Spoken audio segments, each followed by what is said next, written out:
Hey, welcome back to Turn Bark Time, episode 9. I'm the Turn, I'm the Bark. and we're still going to be here for a long time. So, big news came out today, a couple days ago. Washington State in-school education, so person-to-person education is going to be ended for the year. So these videos are going to keep on rolling out. Pretty exciting topic we have was submitted by Barker's father-in-law, correct? Yep. And so one of the most interesting things that Barker and I actually share in common, we always are talking about, is sports. Sports is something that we've coached together, and sports have always been kind of an escape for citizens of the United States, basically, or even the world, where when something bad happens, sports are there to kind of distract us and pull us away for that brief moment. I want to quote my buddy Zach Gelb of the Zach Gelb Show. Really interesting. If you like sports radio talk, he's good. He's on CBS Radio. So Zach Gelb Show. Shout out to him. But he talked about how he lived in Long Island for the 9/11 terrorist attacks and things like that, and how, the fact that the Giants and the Jets were able to play, and his beloved New England Patriots were able to play that weekend, how that was a big deal. It kind of pulled you away for those 2 hours, 3 hours, and gave you something else to think about. And so our topic today is, has sports ever had a stoppage like we have seen for COVID-19? And the short answer is no. You go all the way back. Major league sports really weren't big business until after World War II. But essentially every major league sports organization right now on the face of the planet has dropped off, which really has relegated ESPN to becoming ESPN 8, the Ocho. One of our other teachers Snapchatted me the other day and was like, I am sitting here watching cornhole on ESPN. Yeah. But it wasn't even ESPN 8. It was actual ESPN, because there's literally nothing going on. There's no golf. There's UFC even got canceled. Yep. Even though the guy wants to buy a private island and test everybody and go fight in the middle of the ocean. That doesn't sound like Thunderdome on water world. Totally ridiculous. They got shut down. They were all mad about it too. Anyways, but Major League Sports, the oldest Major League Sport league in the United States is Major League Baseball, going all the way back to they claim the 1860s, 1869. No. But it's not the powerhouse that it is today. There's just a group of people that called it Major League Baseball, no matter how minor being major was. Yeah.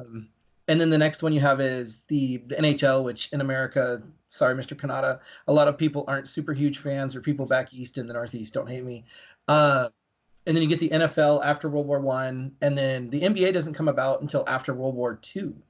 So we really, consuming sports the way that we do today, where we have, I think about when ESPN started, somebody's like, yeah, we're going to have a channel and all we do is talk sports 24/7. And when they came out, people were like, you're idiots. Yeah, it's like the first guy who bottled water. Yeah.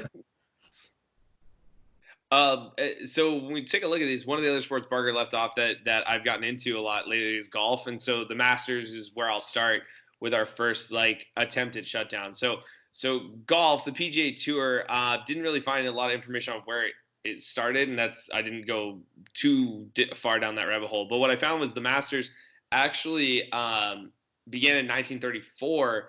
And the only time the tournament has ever been called off, other than this year, right? The Masters is already being called because it was supposed to be in April. Or maybe it's postponed, one or the other, I'm not sure.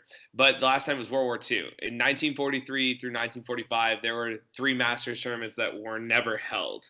And so that was really interesting to kind of see. So golf was the place we started. Tennis, I'm going to throw this in real quick. Wimbledon is canceled. It's like the first time since, I think, World War II as well for them. Right. But they've been paying $2 million a year for pandemic insurance. So they can refund and pay back all of their sponsors something to the tune of like $141 million in compensation they're going to get to help cover their costs and get money back to the people that would have showed up. Holy cow. But they're like the only, y'all laughed at me for paying for pandemic insurance. Yeah. Who's laughing now? So good job, pro tennis. Yeah. For actually thinking ahead and spending the money, Yeah. for the insurance. Seriously. You think the Super Bowl does that? You think the Super Bowl pays for pandemic insurance? Oh, I don't know. I think everybody's hoping that it'll be football might start late, maybe, but But I we'll mean see. that's a big money right there. Like the Super Bowl, like World Series is a lot of money, yes. NBA Finals is a lot of money, yes. Stanley Cup's a lot of money, but the Super Bowl is that one night. I mean, the amount of money they make is nuts. I just wonder if they have that. Okay, so let's go ahead and start with baseball. So baseball a couple of times has been cut short, but never completely.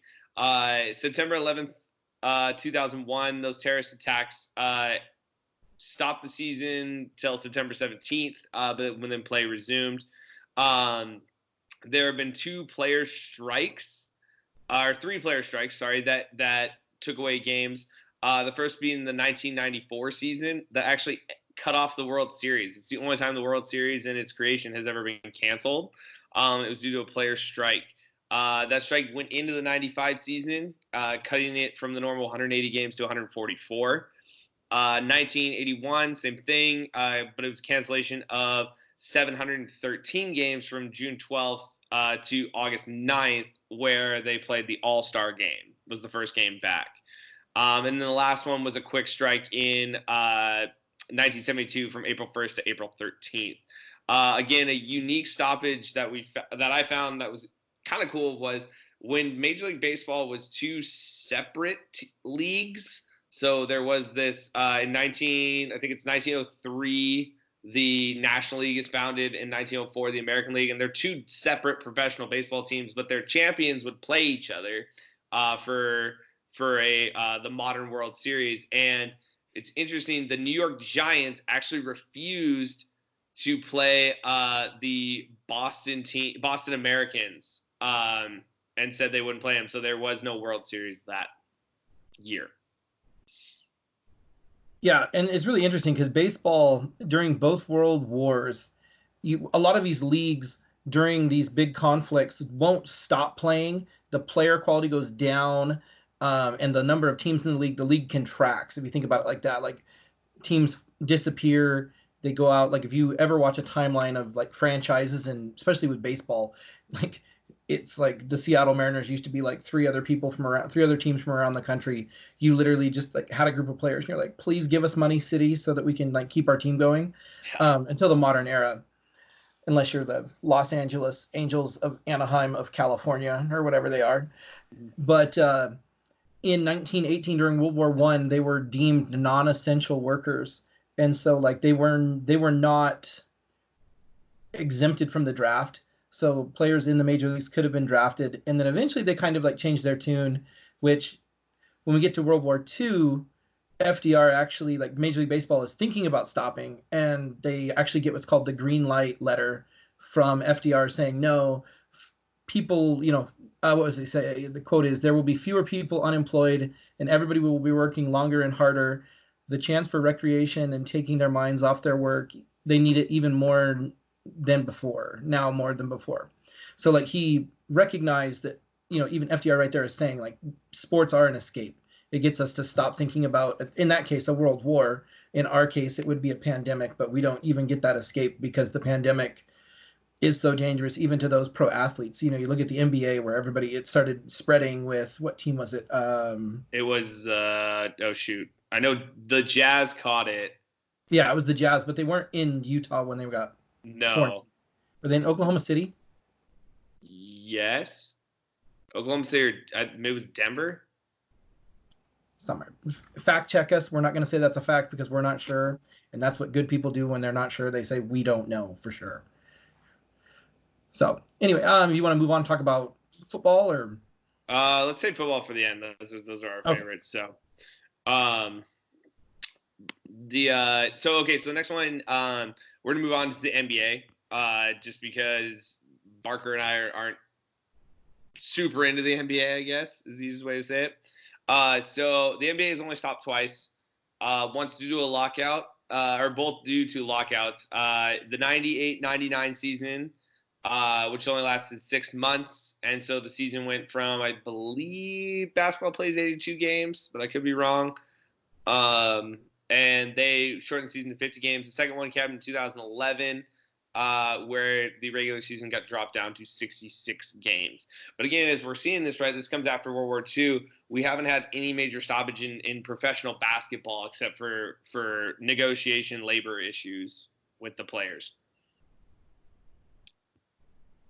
Yeah, I mean, I really don't have anything to say because, like you said, it's the NBAs didn't exist during the World Wars, and outside of the World Wars, that's really been the only major stoppage, or not even stoppage, but like threat of stoppage outside of player strikes.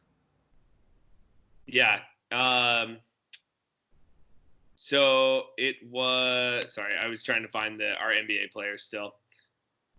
And I know there's people yelling at the screen. We already know Turner. So, but that's fine. So, I can't find it. Okay. So next is the NHL. So what I found interesting about the NHL, which is actually really cool, was this has a local impact. So there's been workout stoppages. So in 2004, 2005, there was a lockout, as Mr. Kanata could tell us, that cost the league the entire season. So there was nothing. Actually, what's interesting is they chose to still put the year on the Stanley Cup. And so in 2004, 2005, it says season not played on the Stanley Cup. And then more recently, there was a lockout in 2012, 2013 was shortened from 82 games to 48.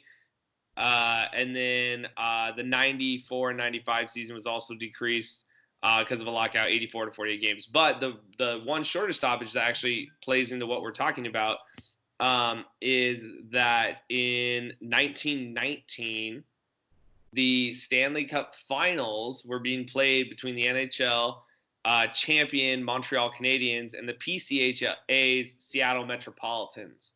And it was actually canceled due to the Spanish flu outbreak, but we told you the Spanish flu isn't actually from Spain. It's from, we are not entirely sure. But the 1918 outbreak, it was called off when it was actually a 2-2 tie going into game 6. And yes, I did say that correctly because they allowed one of the games to end in a tie. I'm not sure how that works. But the 6th game of the series was actually canceled when multiple players on both teams got sick. And so on the Stanley Cup is engraved 1919 Montreal Canadiens, Seattle Metropolitans, series not completed. Okay, and again, the Canadiens manager actually gets hospitalized with it, and he'll die years later when he never fully recovered from the Spanish flu or the pandemic of 1918. So. Oh, we didn't include Major League Soccer because in the United States the history doesn't go back that far. But I did see some stuff that they did stop play, like the English Premier League during World War II stopped. It canceled, obviously because they're being bombed by Germany during the day. But when daytime raids stopped, they did begin allowing a smaller, like English league. It wasn't the Premier League. They made like a special wartime league. And that wasn't as good, and but again, it was one of those things where it was nationalism and patriotism, because football football, soccer is the like English pastime, not cricket. Who cares about cricket? Oh, come on. Interesting too, Margaret. The Olympics, the modern day Olympics, have only been canceled due to war. 1916 Summer Games, the 1940 Winter and Summer Games, the 1944 Winter and Summer Games were all canceled. World War I for the first one and World War II for the second two. The last one's football, our football, American football. Do you want to take this one away? Yeah, so one of the great things, like American football's only ever really stopped because of player strikes. And I'm not going to go through and talk about when and where and whatnot. But pro football wasn't a big thing until after World War I. But during World War I, college football was the major football in America. And when you institute a draft, you go to war. And I mean, it's kind of interesting because we're really only actively involved in the war for like a year. You know what I mean? Year and a half, like 1917 to 1918. We jump in right at the end. So the impact's fairly minimal as far as sports go. But in 1917, a lot of colleges like stopped having sports teams because all of their athletes were in the military. And so what happened, like this is one of my favorite sports trivia questions, is you ask people what are the 3 teams from Washington that have played in the Rose Bowl, like the actual tournament of roses, Rose Bowl. And everybody gets the first 2, which is Wazoo and UW. And then the third one, they're always like Gonzaga, who used to have a football team back during this time. Yep. And then is undefeated ever since because they stopped playing. But the answer is Camp Lewis, or what today would be part of Joint Base Lewis McChord, JBLM. Camp Lewis, the Army, the 91st Division was stationed there, and they had a football team because, again, all of those athletes stopped going to college and started fighting or joined the military to fight in the war. And they were invited to play the Mare Island Marines, the Marines from Mare Island, and they got beat 17-9. They didn't score a lot of points back then. It was a running game. Yep. So it's kind of one of those interesting things, just kind of like when Seattle, or was it Portland, that won a Stanley Cup? Seattle. Back in like the, you know what I mean? Like back Seattle in like Mets early are the like first 1900s. ones to ever win the Stanley Cup from the United States. Yeah. It's just one of those really kind of like obscure things. And Mare Island will go on again, I believe in 1918, and also win the Rose Bowl. A pretty dominant football team from a era where there really wasn't, colleges playing. And the same thing happens during World War II. I was telling Mr. Turner that in 1943 there was 4 military teams that were listed in the AP poll. So we always talk about like the AP top 25 today, now that we have the playoff system. But it was Iowa Pre-Flight, Great Lakes Navy, Del Monte Pre-Flight, and March Field. All 4 of those. One of them, I think Iowa Pre-Flight was ranked number 2 in the country. Like I think all of them were in the top 10 at one point. Wow. Now that kind of a graying of the lines, because a lot of those guys that were playing for like Iowa Pre-Flight, they had players from 4 or 5 different NFL teams that were inside that program. And the only team that they lost to that year was Notre Dame. And actually Great Lakes beat Notre Dame, but had 2 losses. So Notre Dame got to be ranked number 1 at the end of a season. And one of the reasons they say that Pre-Flight lost to Notre Dame was that their quarterback and a handful of other players were transferred to a different duty station because it was right after the U.S. had the Battle of Tarawa Atoll in the Pacific. And so being a military team, those guys got orders to get ready to actually deploy. And so think about that. Like, you've never heard like, oh, Brett Favre can't play tonight. He's going to go fly a mission in the Pacific. But that was the reality for these, these young men in World War II. Yeah. So, I mean, again, it's crazy because we are truly living in unprecedented times. Like, these are not normal. Like, we scoured as much as we could to find like closures or anything. And I mean, basically Major League Sports was never outlawed. And so they kept going. Like, one of the great stories I found was when talent from like the major leagues baseball went to fight in the war, a bunch of people who were designated what we call 4F, which is basically means that they're unfit mentally, psychologically, physically, or emotionally for duty. They got a chance to play. And so one of the guys who actually got to play, he worked his way up through the majors, was a one-armed outfielder, which was like really cool. Like, he got to play because they needed people to play. And again, the other thing we're talking about here is salaries are completely different. They're not spending, hundreds of thousands, millions of dollars on players, right? That's not the price tag of these guys back in the day. So really fun topic, really interesting. And just know you're living in unprecedented times. Like, this is something that has never happened before.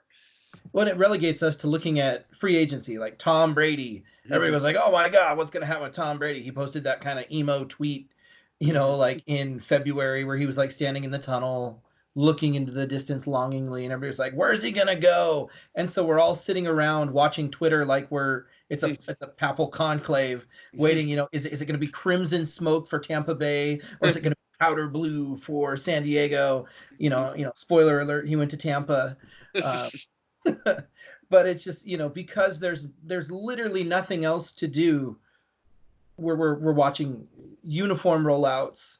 The LA Rams fan base is extremely upset with the new colors and their new logo, which in a normal sports year, that noise would be significantly less. Yeah. People are looking at tweets and dissecting tweets, going, whoa, I can't remember what wide receiver it was, but there was a wide receiver who essentially made a tweet, and people were like, what does it mean? They're trying to, it's 144 characters, and people are spending hours on ESPN because there are no other sports. Right. I looked on my guide, and it was like, what's on ESPN? And it's just like Sports Center, Sports Center, Sports Center. And it's like, how do you have Sports Center when there isn't sports? I got to figure out a way to center it.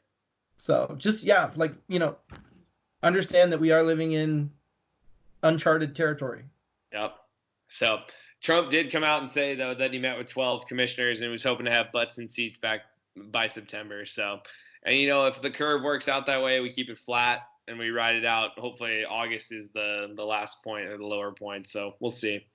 All right. So this is our last, fun video for right now. We're actually going to have a great topic next week. We are going to talk about this gentleman right here. I just got this book. I'm a huge fan. If you know the song, we would play it, but probably get copyright infringement, and we don't feel like it. So we're going to talk about Alexander Hamilton and Thomas Jefferson, the differences between the two and their styles, because we're going to be teaching that next week to our students. And so hopefully our students are going to tune in and watch this, because we're going to post this also to our Microsoft Teams accounts so that our students can hopefully get some enjoyment while they're at home learning a little bit of history. So anything else? No, I think I got all my little bells and whistles out throughout there. Love it. I love it. All right. Until next time, I'm Turn. I'm Bark. And we're going to be here a long time. Good night, everybody. Be safe. And be well.